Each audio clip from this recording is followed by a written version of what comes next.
Hai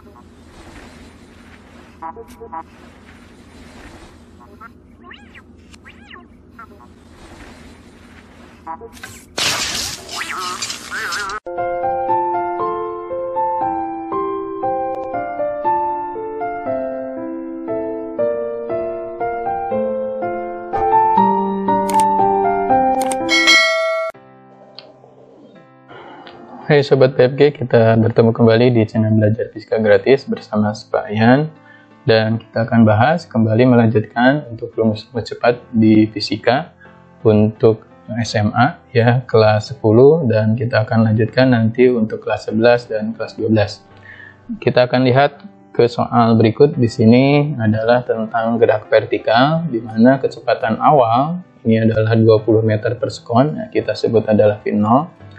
Ditanyakan ketinggian maksimum ya yang dicapai. Nah, ini Hmax, ya, kita sebut sebagai Hmax. Jadi untuk gerak vertikal ya, kita disuruh mencari ketinggian maksimum. Nah, misalkan sampai sini, ini adalah Hmax-nya. Nah, cukup pakai rumus ini aja, V0 kuadrat per 2G. Nah, cukup singkatnya, ini rumus cepatnya, bahwa V0 adalah 20 dikuadrat per 2 kali G-nya adalah 10. Berarti 20 kuadrat 400 per 20. Coret-coret, 40 bagi 2, 20. Nah, maka dapatlah 20 meter.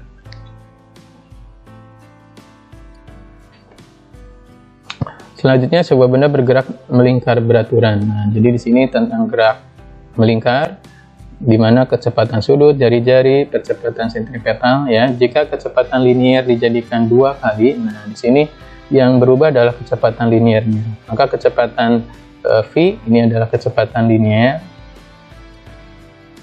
Nah, jadi di sini kecepatan linier yang kedua itu adalah 2 kalinya dari kecepatan linier yang pertama, atau V2 adalah 2 kalinya dari V1. Lalu jari-jari lintasan juga dibuat 2 kali ya. Nah, jadi nanti di sini adalah R2-nya menjadi 2 kali dari jari-jari pertama. Tentukanlah percepatan sentripetal yang kedua. Nah, jadi kita mau cari R2-nya.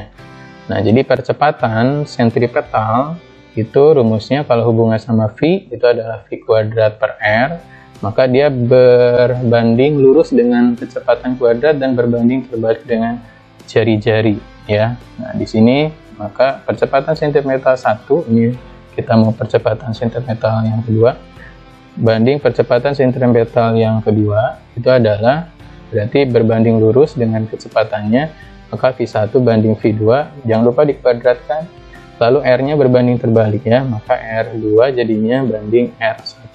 Nah, ini rumus cepatnya. Sentripetal yang pertama itu kita anggap ini menjadi berapa kalinya kan, jadi kita anggap saja ini adalah 1. Nah, lalu A sentripetal yang kedua ini kita mau cari V1, kita anggap V1 ya, sedangkan V2 nya adalah 2V1, lalu dikuadrat, sedangkan R2 nya di sini adalah 2R1.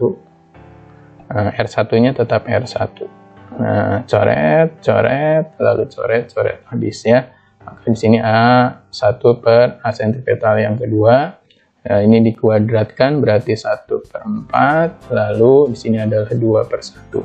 Ini juga kita sederhanakan, 2 ini habis, lalu kali silang ya, A sentripetal yang kedua kali 1 adalah A sentripetal yang kedua, lalu sama dengan 2 kali 1, 2 ya. Maka nilai dari percepatan sentripetal yang kedua adalah 2 kalinya dari percepatan sentripetal yang pertama. Selanjutnya adalah tentang masih gerak melingkar juga. Di sini cuma dihubungkan dengan posisi sudut ya, yang dimana persamaannya adalah theta, T kuadrat min 3T tambah 5 radian. Tentukanlah kecepatan sudut atau omega dari ketika T-nya adalah 2 detik. Nah, untuk kecepatan atau omega, di sini ada kecepatan sudut, kita hubungkan lagi dengan persamaan bahwa sebetulnya ini adalah turunan atau diferensial dari posisi sudut atau d theta dt ya. Jadi kita turunkan lagi seperti biasa ya, ini adalah turunan. Nah, maka turunan dari T kuadrat itu adalah 2T, lalu min turunan 3T adalah 3, turunan 5 adalah 0. Nah ya, jadi ini adalah turunannya. Baru kita masukkan pada saat T-nya adalah 2 detik. Nah, udah masukkan saja, maka omega adalah 2T min 3, maka 2 dikali 2 T-nya dikurangi 3, maka 4 kurangi 3 dapatlah 1 radian per sekon. Cukup mudah, dan kita akan kembali lagi di video berikutnya. Nah, untuk soal berikut, di sini ada sebuah perahu menyeberangi sungai dengan kecepatan 12 meter per sekon. Ini adalah V-nya. Bila perahu, ini kita anggap kecepatan perahunya ya. Bila perahu diarahkan tegak lurus, maka yang kecepatan arus airnya, ini adalah kecepatan air 5 meter per sekon, ternyata membutuhkan waktu 1 menit, ini adalah T-nya. Nah, tentukanlah jarak yang ditempuh perahu hingga ke seberang. Jadi, kalau kita gambarkan, ini adalah untuk sungainya, lalu di sini untuk arus. Nah, ini adalah kecepatan arus, sedangkan ini perahu diarahkan tegak lurus, ini kecepatan perahu. Nah, ini adalah untuk gabungan dari dua gerak ya, dari gerak GLB dengan gerak GLB, maka ini akan membentuk sebuah vektor. Nah, sehingga di sini adalah kecepatan relatifnya ya, atau kecepatan gabungan antara dua gerak ini. Nah, untuk kecepatan ini kita bisa langsung saja dengan rumus cepat. Ini adalah pakai Pythagoras, bahwa kecepatan gabungan itu adalah kecepatan yang pertama di sini perahu ditambah dengan kecepatan arus yang kedua ya. Jadi kita kuadratkan, maka kita dapatkan di sini adalah 12 kuadrat ditambah 5 kuadrat. Kalau secara triple Pythagoras ini sudah pasti jawabannya adalah 13, tapi kalau mau kita hitung juga boleh. Ini 144 ditambah 25, maka akar dari 169, dan kita dapatlah 13 meter per sekon. Nah, ini adalah kecepatan gabungannya. Nah, kalau mencari jarak ya sudah pasti S ya, ini adalah jarak. Nah, maka jaraknya itu adalah ya kecepatan, ini kecepatan gabungan dikali dengan waktu. Nah, waktu dari tegak lurus ya, ini waktu yang dibutuhkan, ini sama dengan waktu yang dibutuhkan saat dia memakai kecepatan gabungan. Jadi kita waktunya tetap kita pakai yang 1 menit ya. Nah, untuk 1 menit ini satuannya ya kita ubah dulu, karena ini dalam detik, maka ini adalah menjadi 60 sekon. Sehingga untuk jaraknya itu adalah 13 dikali 60. Nah, 13 kali 60 ini adalah 78 tambah 01 ya, maka inilah jarak yang ditempuh, 780 meter. Selanjutnya, untuk soal berikutnya, di sini ada sebuah bola ditembakkan condong ke atas dengan kecepatan awal V0, lalu sudut elevasi 30 derajat, ini adalah alfanya, di mana di sini jika setelah 3 detik, ini adalah T-nya, itu bola sampai ke tanah, maka berapakah nilai V0-nya? Jadi kita mencari kecepatan awal. Nah, pada saat dia sampai ke tanah dari awal, maka dari sini sampai sini, ini disebut sebagai jangkauan maksimum atau disebutnya adalah Xmax. Tapi karena waktu yang diketahui, berarti kita ingat untuk cara cepat waktu untuk mencapai tinggi maksimum atau T dari Xmax. Itu adalah nilainya V0 sin alfa per gravitasi ya. Jadi V0 sin alfa per gravitasi tinggal dikali 2, karena untuk nilai ini adalah waktu untuk tinggi maksimum. Nah, untuk waktu X maksimum itu adalah 2 kalinya mencapai tinggi maksimum, berarti harus dikali 2.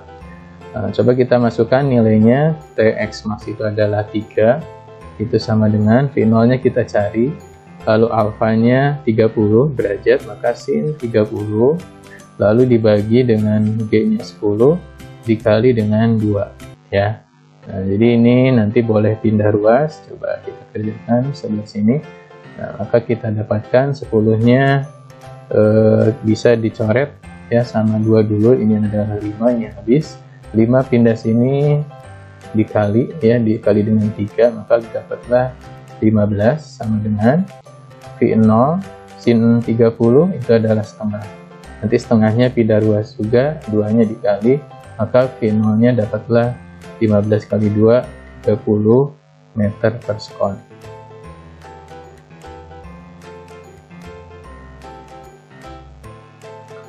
Selanjutnya, sebuah bola dengan membentuk lintasan parabola. Bola bergerak dengan kecepatan awal 20 meter per sekon dan membentuk sudut 60 derajat. Ini alfanya. Lalu kecepatan awalnya adalah V0 terhadap sumbu horizontal. Tentukanlah ketinggian maksimum atau disebutnya adalah Hmax ya, H maksimumnya. Nah, untuk mencari Hmax ini atau ketinggian maksimum, rumus cepatnya adalah langsung saja V0 kuadrat dikali sin kuadrat alfa per 2G. Nah, ini rumusnya, langsung masukkan nilai masing-masing, berarti 20 dikuadrat dikali sin 60, lalu dikuadrat juga, dibagi 2 kali 10. Nah, sehingga 20 dikuadrat 400, lalu sin 60 ini adalah setengah akar 3, lalu dikuadrat, ini adalah 20. Nah, terus dicoret dulu boleh, 20 sama 400, ini tinggal 20, berarti tinggal 20, ini dikuadrat menjadi 1/4, akar 3 dikuadrat adalah 3. Coret lagi, ini habis, ini 5, maka kita dapatkan 5 kali 3 adalah 15 meter. Nah, inilah ketinggian maksimumnya. Kita lanjutkan untuk membahas rumus-rumus cepat dalam penyelesaian soal fisika. Di sini ada sebuah benda massa 3 kg lalu diberikan dengan gaya ya, seperti gambar di bawah. Tentukanlah gaya normal ya, atau N. Nah, di sini adalah gaya normalnya. Kita mau cari yang bekerja pada benda. Nah, untuk gaya normal sendiri adalah arahnya tegak lurus bidang. Nah, karena bidang datar, maka dia tegak lurus ke atas, ini gaya normal. Lalu jangan lupa di sini pasti ada gaya berat, arahnya ke bawah ke pusat bumi. Ini adalah besarnya M kali G, karena masanya atau M-nya adalah 3 kg, berarti G-nya ada 10, maka 3 kali 10 menjadi 30 satuannya Newton. Nah, karena gaya di sini ada sudut, maka ini mempengaruhi besarnya gaya normal. Jadi kita uraikan yang sejajar dengan sumbu Y, maka kita uraikan ke sini. Nah, ini dan arahnya jadi ke bawah. Nah, gitu ya. Berarti di sini adalah ini sudutnya depan, maka hubungannya adalah sinus. Maka di sini adalah menjadi F sin 37 derajat ya. Jadi kalau kita hitung berarti di sini F-nya 20, sin 37 itu adalah 3/5. Coret, ini habis, ini 4 kali 3 adalah 12 Newton. Nah, gitu ya. Maka di sini konsep gaya normal, nah rumus cepatnya itu adalah bahwa jumlah gaya yang ke atas, ya arahnya ke atas, itu harus sama dengan jumlah gaya-gaya yang ke bawah. Nah, itu konsep untuk mencari gaya normal. Berarti yang ke atas kalau secara tanda panah, ini arahnya cuma N saja yang ke atas, berarti di sini adalah N saja. Sedangkan yang ke bawah, ini kebetulan F-nya kalau kita uraikan arahnya adalah ke bawah dan gaya berat juga ke bawah. Maka di sini menjadi F, kita tuliskan dulu, F sin 37 ditambah gaya berat. Nah, ini sudah kita hitung, berarti F sin 37 adalah 12 Newton, lalu beratnya adalah, gaya beratnya 30 Newton. Kalau kita jumlahkan, maka dapatlah 42 Newton. Inilah besarnya gaya normal. Untuk soal berikutnya, di sini ada seseorang yang masanya 50 kg, berarti ini adalah M-nya, ditimbang dalam sebuah lift, di mana jarum timbangan menunjukkan angka 800 Newton ya. Jadi di sini adalah sebetulnya nilai gaya normalnya yang terbaca pada timbangan. Apabila percepatan gravitasi 10, ini adalah G-nya, tentukanlah percepatan adalah gerak lift. Nah, jadi untuk lift, untuk kondisi normal, berarti ini liftnya masih dalam kondisi diam. Jadi kalau normalnya, kalau misalkan orang tersebut ditimbang, ini adalah W-nya, dan ini adalah pembacaan di timbangan, itu nilai gaya normalnya. Maka kalau dalam kondisi diam berarti ya N itu ya sama dengan W-nya.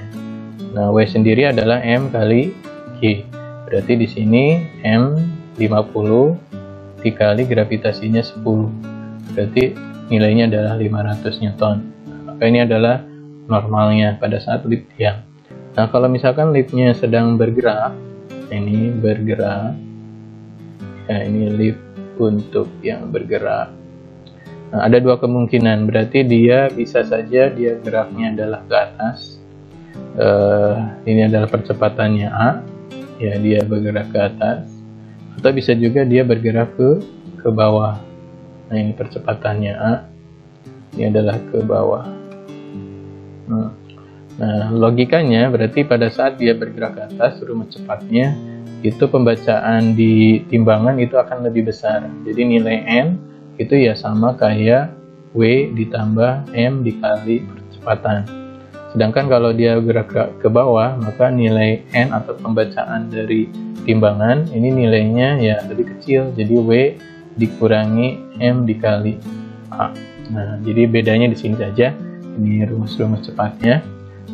Kalau kita lihat di sini 600 Newton ini akan lebih besar dibandingkan berat di timbangan ya pada saat kondisi normal atau diam. Nah, karena dia lebih besar, pasti udah kita lihat bahwa ini geraknya, si lip ini pasti dia akan geraknya ke atas. Ya, kenapa ke atas? Ya tadi pembacaan itu lebih besar dibandingkan normalnya. Ini 600, ini 500, jadi lebih besar. Maka dia geraknya ke atas. Lalu percepatannya berapa? Nah, ini, ya kan? Nah, jadi nanti N-nya sendiri itu adalah 600.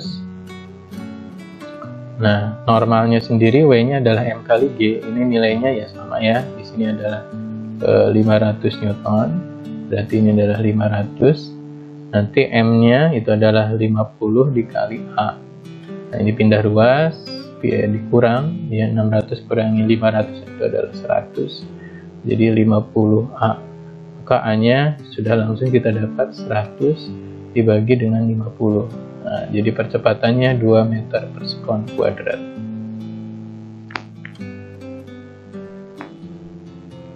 Berikutnya di sini ada dua buah benda lalu dihubungkan dengan tali pada sebuah katrol. Di sini ada massa 1, lalu ada massa 2. Nah, massa tali katrol diabaikan tali cin. Nah, tentukanlah tegangan talinya ya atau T-nya.